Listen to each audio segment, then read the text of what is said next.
Online থেকে এমন একটা শাড়ি নিয়েছি যেটা বরের পছন্দই হলো না। তোমরা একবার কমেন্ট করে জানিও তো যে তোমাদের কেমন লাগলো। শাড়িটা কিন্তু আমার বেশ পছন্দ হয়েছে। তো চলো কোথা থেকে নিয়েছি সেটাই তোমাদের সাথে আজকে শেয়ার করব। অনলাইন ঘাঁটতে ঘাঁটতে এই শাড়িটা বেশ চোখে পড়লো আর এত ভালো লাগলো। লাল সাদা শাড়ির ওপর না আমার একটা আলাদাই ভালোবাসা। তো ফ্লিপকার্ট থেকে আমি শাড়িটা অর্ডার করে দিয়েছি। খুব একটা বেশি দাম নয়, খুব সামান্য একটা দাম। তো তোমরা কিন্তু নিতেই পারো, যদি বলো আমি তাহলে তোমাদেরকে লিঙ্ক দিয়ে দেবো। শাড়িটা লাল সাদা শাড়ি ছিল আর আঁচলটা পুরো বেনারসির মতন। চলো তোমাদের সাথে খুলে দেখাই, তোমরা দেখো পুরো শাড়িটা, তাহলে বুঝতে পারবে। তবে হ্যাঁ, এটা তো সুতির নয়, কারণ এই টাইপের শাড়িগুলো কিন্তু সুতির একদম হয় না। আমার লাল সাদা শাড়ি এত ভালো লাগে পুজো পারপাসে পরতে, ভীষণ আমি ভালোবাসি। আমার কিন্তু এর আগেও একটা আছে বেগমপুরি শাড়ি লাল সাদা, ওটার সাথে আমি ব্লাউজ পিসটাও বানিয়েছি। ভাবছি এই শাড়িটার সাথেও আমি ব্লাউজ পিস যেটা আছে বানিয়ে নেবো। মানে এত কম দামে এত ভালো একটা কোয়ালিটির শাড়ি পাবো আমি আশাই করিনি। দেখতে পাচ্ছ তোমরা, আঁচলটা কিন্তু দারুণ। আর পাড়টা পায়ের কাছে মানে নিচে যে পাড়টা পড়বে সেটা চওড়া, আর যেটা কোমরে গুঁজতে হবে সেটা একটু সরু। আর মানে ব্লাউজ পিসটাও খুব দারুণ, সেটা তোমাদেরকে পরে যখন পুরো শাড়িটা খুলে দেখাবো তোমরা তখন দেখতে পাবে।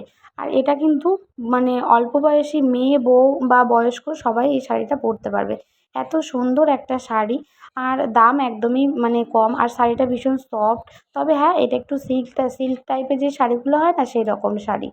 তো এই শাড়িগুলো তো কটনের হয় না, আর কটনের থেকে একটু সিল্ক টাইপের হলেই কিন্তু ভালো লাগে, বেশ একটু বেনারসি টাইপের হয়। তো শাড়িটা এমন কি খারাপ বলো তো যে আমার বরের পছন্দই হলো না। ওর একটা কারণেই পছন্দ না, যে একটু সিল্ক টাইপের বলে বক বক করছিল অনেকক্ষণ, আমাকে বকাবকিও করেছে যে এই গরমের মধ্যে তুমি এরকম একটা শাড়ি পরবে, আরও গরম করবে।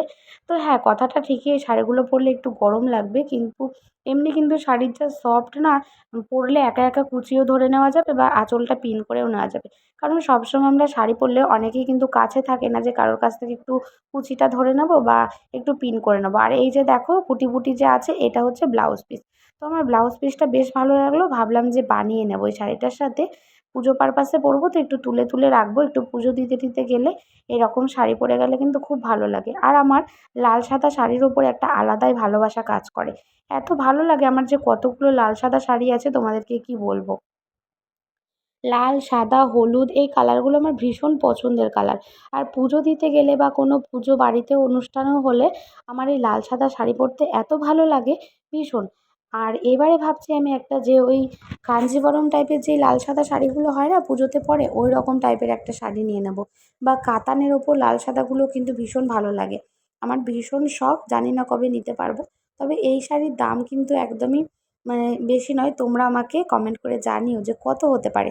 আর শাড়িটা তোমাদের